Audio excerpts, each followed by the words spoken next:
video is to allow you to correct your homework from section 8.2.2. The problems are 845 through 850.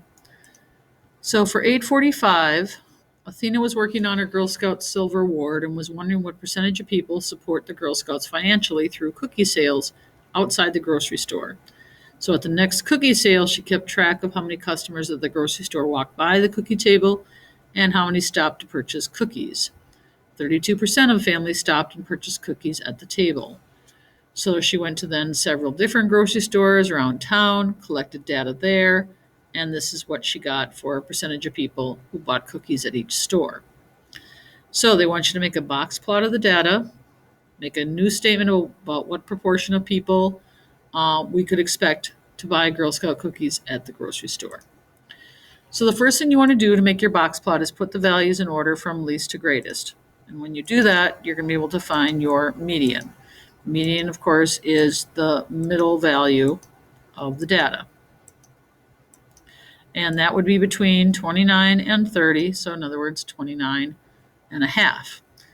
Then you're going to want to find your quartile 1, which is the median of the first half of the data, so everything from 29 down. And when you do that, you find it's between 24 and 25, in other words, 24 and a half. Then you'll find the median of the upper half of the data, which is between 32 and 33, so 32 and a half. Then you're going to make a number line along the bottom. You can go by any amount of increments that you want. They went by 5s. And they should have put a title on here. That would be necessary as well. But then what they did is we found that, again, the median of the whole set of data was 29 and a half. So up at approximately 29 and a half, they put a vertical line and indicated the number. The median of the first half of the data, the quartile 1, was 24 and a half. So they put a vertical line there, indicated the number. Quartile 3 was the median of the second half of the data, which was 32 and a half. Put a vertical line there, and again, put down the number. And then you connect. So when you connect those 3 vertical lines, that creates your box for your box plot. Then we put a horizontal line off of the box to the lowest value on the list, which is 19, and mark that. And the highest value on the list, which is 42, and mark that. So as I said, the one thing they should probably have yet here is a title and possibly a label at the bottom. But otherwise, this is how you would create your box plot. Then, as far as the other part of it goes, you want to represent with a statement what proportion of people, in other words, between what interval, we would expect to buy Girl Scout cookies at the grocery store. And what we find is 50% of the grocery store shoppers that will buy cookies at the outside of the store is between 24.5% and 32.5%. In other words, we know that the numbers inside here represent 50% of our data. So the largest interval is this 50% of the data that indicates that between 24.5% and 32.5% of customers who walk past the Girl Scout cookie table will stop to buy the cookies. Don't forget to have this indicated as well as marked again on your box plot. For 846, B is tiling her kitchen floor using square tiles that are 1 foot long on each side. The rectangular floor is 13 feet by 7 feet. If she has 86 tiles, does she have enough to cover the floor? If not, how much more does she need? So we know that the area of a rectangle is length times width, which is, in this case, 13 by 7, 13 times 7, which is 91 tiles.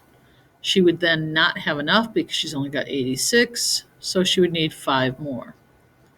Then they want to know, would she have enough to tile around the edges of the kitchen? If so, how many leftovers will she have? If not, how many more will she need? And they do indicate to us that we should draw a sketch. So what we have is a 13 by 7 rectangle, and we need to be thinking about perimeter But we also need to remember we've got these corner pieces that we don't want to count twice. So you could think of it as 13 plus 13 plus 5 plus 5, and that would be 36. But we also have to think about the fact that the reason we got the 5 here and the 5 here is because we do not need to have these corner tiles put in twice. So in other words, this tile, for example, is being represented with the 13, as is this one, and this one, and this one, which is why we're only adding in 5 on the sides, because those corner tiles are already represented. So she would only need 36 tiles to do the edging, and that means she would have 50 tiles left over. For 847, they want you to draw an isosceles triangle, a trapezoid with 2 equal non-parallel sides, label the top base 6 and the height 4. Then, if the area of this trapezoid is 36 square centimeters, what's the length of the other base? So you can see that I did the sketch for you. This was the isosceles trapezoid. And again, I labeled the top base 6. I labeled the perpendicular height as 4. We do not know the bottom base, but we do know the area to be 36 square centimeters. So we can approach this in more than one different ways. They suggest use the 5D process. You certainly could do that. And if you do the 5D process, make sure you have your describe, draw, your define, your do, decide, and your declare. I tried to do it algebraically, which it can be done this way, but as you can tell, it's a little bit more challenging. So this is another option, but the 5D process might very well be easier. But they did want us to write an equation to solve, so that's what I was doing. So we know that the area of a trapezoid is base 1 plus base 2 divided by 2 times perpendicular height. So I filled in 36, because that's the area, equals 6 plus x divided by 2 times perpendicular height of 4. Then what I did, and I guess I should probably just show that line first, but I had to think about solving that equation, so I divided both sides by 4.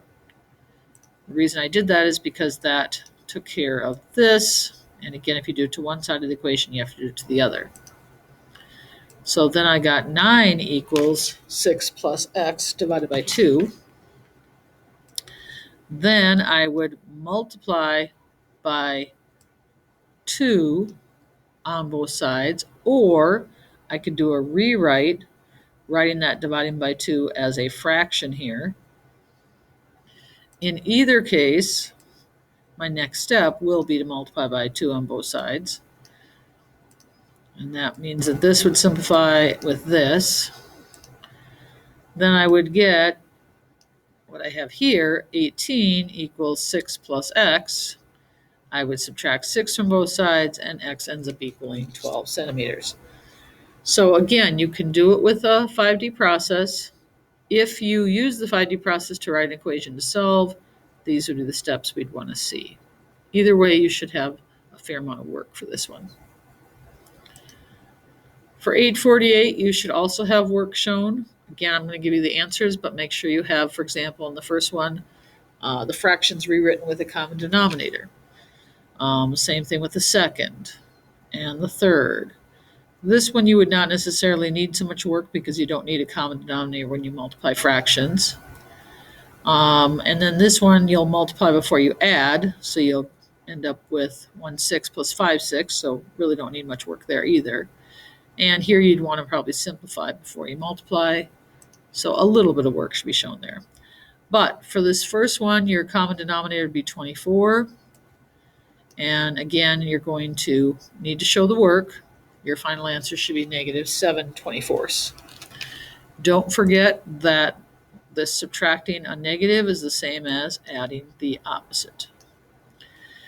And then for this one, common denominator here looks like it's going to be 60, because 15, 5, and 60 all can be changed to a common denominator of 60. Again, don't forget to change this to adding the opposite. Show your work, and you end up getting negative 7/12 when you simplify your answer. So that'd be negative 35/60, which simplifies to negative 7/12. Here, your common denominator would be 12, and you'll also end up having to regroup, so I should see that work as well, and you get 2 1/4. Here, like I said, you really don't need much work. You're just going to multiply across. You get negative 56/99. Here, you'll multiply before you add because of PEMDAS, and so you end up getting a final answer of just 66 or 1. And here I should see what you did for simplifying. Before you multiply, you get a final answer of 3. For 849, you need to solve the equations and also show your check. So your first step would be your distributive property. And then you would subtract 9, divide by 2. You get x equals 11.5. Now you'll see that again, I did not show all the steps, but you do need to. You also do need to show your check. At this point, we've done enough algebra equations that you should know what you need for work on these. Here, again, I did not show the work. You would start with subtracting 6 and then dividing by 2.5. Make sure you have the work shown. You end up getting x equal to 6 and should show your check. And here you could just do cross products. So you'd get 16x equals 45, divide by 16 with both, and you get x equals 2 13/16. Again, this would be more accurate than the decimal answer. Don't forget to show the check. For $8.50, Autumn and her friends had dinner at their favorite restaurant, and the bill came to $60. They decided to leave an 18% tip. Without using a calculator, they want you to compute how much is 18% of the bill. So probably the easiest way to do this would be to do 18% of the number. Change 18% to the decimal. We know of means multiply. And you get $10.80. Again, there's other ways you could approach this as well. You could do it as a proportion and solve it that way. But either way, make sure you show some work.